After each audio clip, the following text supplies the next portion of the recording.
ಜಾತ್ರೆಯನ್ನು ಪ್ಲಾಸ್ಟಿಕ್ ಮುಕ್ತವಾಗಿ ನಾವು ಮಾಡಿದ್ದೇವೆ. BMS ಕಾಲೇಜಿನ ವಿದ್ಯಾರ್ಥಿಗಳು ಅಂದಾಜು 2 ಲಕ್ಷಕ್ಕೂ ಹೆಚ್ಚು ಪೇಪರ್ ಬ್ಯಾಗ್ಗಳನ್ನು ವಿತರಣೆ ಮಾಡಿದ್ದಾರೆ. BBMP ಮತ್ತು ನಮ್ಮ ಇಲಾಖೆ ವತಿಯಿಂದ ಕೂಡ ನಾವು ಬಟ್ಟೆ ಬ್ಯಾಗ್ಗಳನ್ನು ನೀಡಿದ್ದೇವೆ.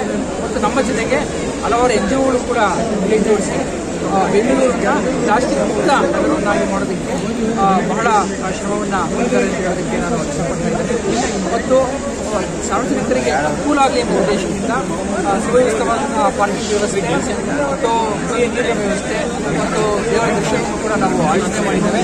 ಒಟ್ಟಾರೆ ಹೇಳಬೇಕು ಅಂದರೆ ಪ್ರತಿ ವರ್ಷಕ್ಕಿಂತ ಈ ವರ್ಷ ಬಹಳ ವಿಜೃಂಭಣೆಯಿಂದ ಈ ಬಸವನಗುಡಿಯ ಕಡ್ಲೆಕಾಯಿ ಪರಿಷೆ ನಡೀತಾ ಇದ್ದು ಇನ್ನೂ 8 ದಿವಸಗಳ ಕಾಲ ರೈತರು ತಮ್ಮ ಬೆಳೆದಂತಹ ಕಡಲೆಕಾಯಿಯನ್ನು ಮತ್ತು ಇತರ ಪದಾರ್ಥಗಳನ್ನು ಕೂಡ ಮಾರಾಟ ಮಾಡ್ತಾ ಇದ್ದಾರೆ.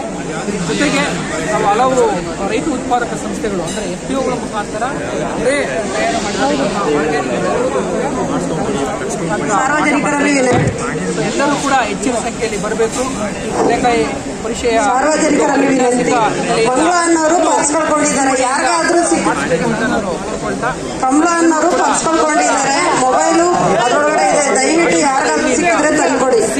ಮತ್ತೊಮ್ಮೆ ಎಲ್ಲರಿಗೂ ಕೂಡ ಶುಭಾಶಯ ತಿಳಿಸಿ ನಾನು ಮಾತನಾಡ್ತಾ ಇದ್ದೇನೆ. ಜೈ.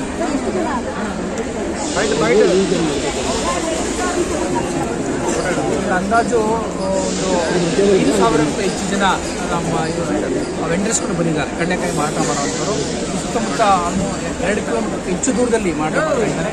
ಮತ್ತು ಶುಕ್ರವಾರದಿಂದಲೇ ಸಾರ್ವಜನಿಕರು ಕೂಡ ಹೆಚ್ಚಿನ ಸಂಖ್ಯೆಯಲ್ಲಿ ಭಾಗವಹಿಸುತ್ತಿದ್ದಾರೆ. ಈ ಸಲ ಕಡಲೆಕಾಯಿ ಇರ್ಬೋದು, ಬೆಲ್ಲ ಇರ್ಬೋದು, ಇತರ ಸಾಮಗ್ರಿಗಳನ್ನು ಕೂಡ ಖರೀದಿ ಮಾಡ್ತಾ ಇದ್ದಾರೆ. ಇವತ್ತು ಅಧಿಕೃತವಾಗಿ ಲೋಕಾರ್ಪಣೆಯಾಗಿದೆ. ಇವತ್ತು ನಾಳೆ ಹೆಚ್ಚಿನ ಸಂಖ್ಯೆಯಲ್ಲಿ ಸಾರ್ವಜನಿಕರು ಬರ್ತಾರೆ.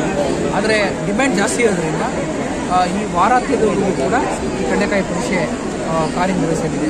ಈ ಅವಕಾಶ